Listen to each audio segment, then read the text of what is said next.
Dharmatala bus stand থেকে কার্তুজ সহ ধৃত যুবক। বাসস্ট্যান্ড থেকে 100-এরও বেশি কার্তুজ উদ্ধার। কলকাতা পুলিশের স্পেশাল টাস্ক ফোর্সের জালে যুবক। কার্তুজ সহ ধৃত রামকৃষ্ণ মাঝি, কেতুগ্রামের বাসিন্দা। কার্তুজ উদ্ধার কলকাতা পুলিশের স্পেশাল টাস্ক ফোর্সের।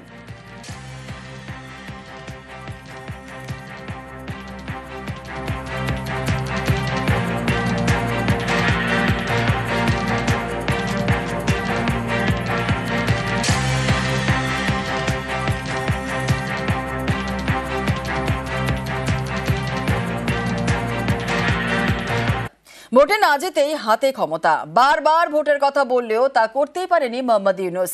এবার ডেডলাইন 2026 সালের জুন। এতে বাংলাদেশের অনেকেই ক্ষুব্ধ। সুর চড়িয়েছেন শেখ হাসিনাও। অডিও বার্তায় আবারও নিশানা করেছেন ইউনূসকে।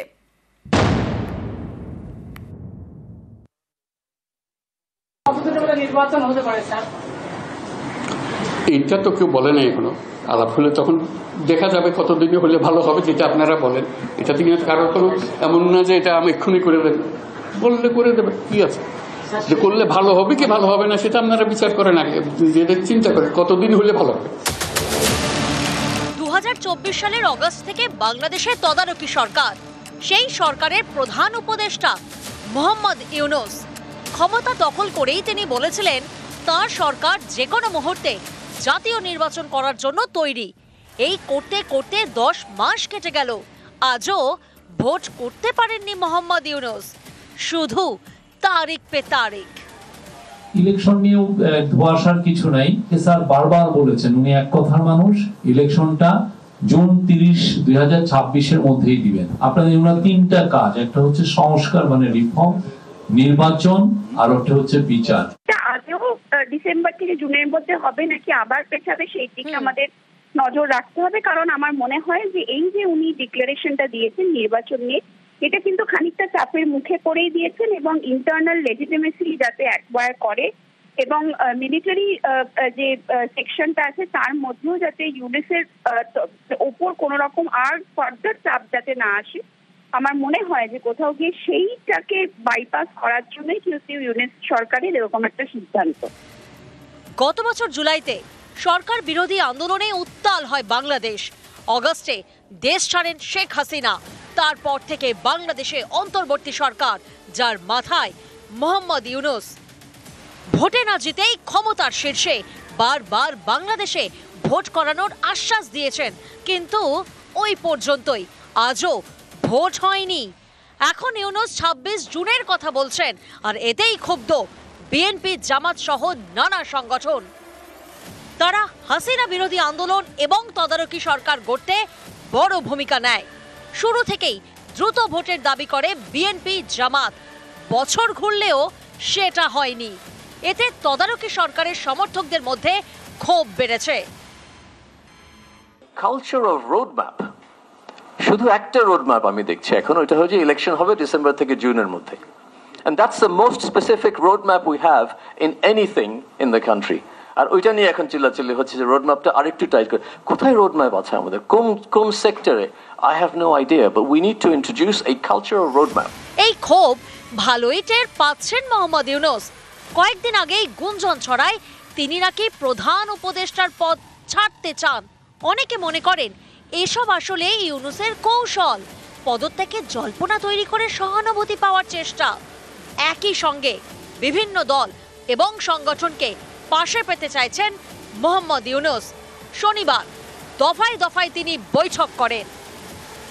সুষ্ঠু, নিরপেক্ষ ও অবাধ নির্বাচন অনুষ্ঠানের উদ্দেশ্যে সরকারের নিরপেক্ষতা বজায় রাখার স্বার্থে বিতর্কিত উপদেষ্টাদের বাদ দিয়ে উপদেষ্টা পরিষদ পুনর্গঠনের জন্য আমরা দাবি জানিয়েছি। ডিসেম্বরের মধ্যে জাতীয় সংসদ নির্বাচন অনুষ্ঠানের জন্য দ্রুত একটি রোডম্যাপ প্রদানের দাবি আমরা জানিয়েছি। আমরা বলেছি 2টা বিষয় স্পষ্ট করা দরকার। একটা, নির্বাচনটা কখন হবে, আর 2 নম্বর আমরা বলেছি এই নির্বাচনের আগে অবশ্যই সংস্কার এবং দৃশ্যমান বিচারের কিছু প্রক্রিয়া জনগণের সামনে আসতে হবে। একটা হচ্ছে সংস্কারের রোডম্যাপ, আর একটা হচ্ছে নির্বাচনের রোডম্যাপ। কবে হবে রোডম্যাপ, আর কবে হবে ভোট, আর কতদিন তদারকি সরকার চলবে? বাংলাদেশ জুড়ে এই সব প্রশ্ন ঘুরপাক খাচ্ছে। আর গদি আঁকড়ে থেকে তারিখের পর তারিখ শোনাচ্ছেন। এতে বাংলাদেশের অনেকের মনেই তৈরি হয়েছে ক্ষোভ। অনেকেই সুর চড়াচ্ছেন। শেখ হাসিনাও ফের নিশানা করেছেন মোহাম্মদ ইউনূসকে। জঙ্গিদের উপর নির্ভর করেই তাদেরকে ব্যবহার করে এবং আমাকে আর রেহানাকে হত্যার চক্রান্ত করেই ইউনূস কিন্তু ক্ষমতা দখল করলো। আর ক্ষমতা এসে আওয়ামী লীগের যত নেতাকর্মী এবং সহযোগী সংগঠনের নেতাকর্মী, মুক্তিযোদ্ধা, 14 দলীয় নেতা, তাদেরকে গ্রেপ্তার। জনগণের ভোটে নির্বাচিত। আর ইউনূস হচ্ছে জঙ্গিদের দ্বারা ক্ষমতা দখল। আজকে জঙ্গিদের সহায়তায় যারা ক্ষমতা দখল করে সেই ইউনূস, সে আওয়ামী লীগকে নিষিদ্ধ করায়। তা সে সিদ্ধ হলো কীভাবে? মিয়ানমার বর্ডারে নিয়ন্ত্রণ হারিয়ে ফেলেছে। লজ্জা হয় না যে একটা দেশের স্বাধীনতা সার্বভৌমত্ব বিক্রি করে দেয় ক্ষমতায় থাকার জন্য? আজ পর্যন্ত যে কটা কথা বলেছে ডক্টর ইউনূসকে একটা কথাও রাখতে পেরেছে? রাখতে পারে নাই। সব মিথ্যা কথা ফুলচুরি দিয়ে মানুষকে ভুলিয়েছে। নিউজ 18 বাংলা। আর বাংলাদেশে ফের উস্কানি। ভারতের সঙ্গে চুক্তি বাতিল বাংলাদেশের। GRSE কে দেওয়া অর্ডার বাতিল বাংলাদেশের। গার্ডেন রিচ শিপ বিল্ডার্সকে দেওয়া বরাত বাতিল। ওয়াশন গোয়িং টাগ বা জলবাহন তৈরির বরাত বাতিল। প্রায় 21 মিলিয়ন মার্কিন ডলারের বরাত, ভারতীয় মুদ্রায় যা কিনা প্রায় 100 কোটি টাকা। নির্বাচনের জন্য চাপ বাড়ছে ইউনূসের, তার মধ্যেই ভারতীয় সংস্থার সঙ্গে চুক্তি বাতিল।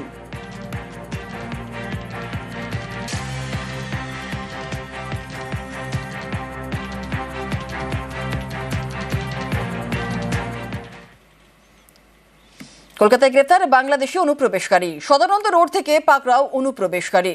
গ্রেপ্তার বাংলাদেশি অনুপ্রবেশকারী আজাদ শেখ। 18 মে পুলিশ কর্মীকে ধাক্কা দেয় আজাদের গাড়ি। তারপর জিজ্ঞাসাবাদেই ধরা পড়ে আজাদের কীর্তি। ভুয়ো নথিপত্র জমা দিতেই সন্দেহ হয় পুলিশের। সীমান্ত পেরিয়ে বাংলায় শেখ আজাদ উত্তর 24 পরগনায় থাকতে শুরুও করেন।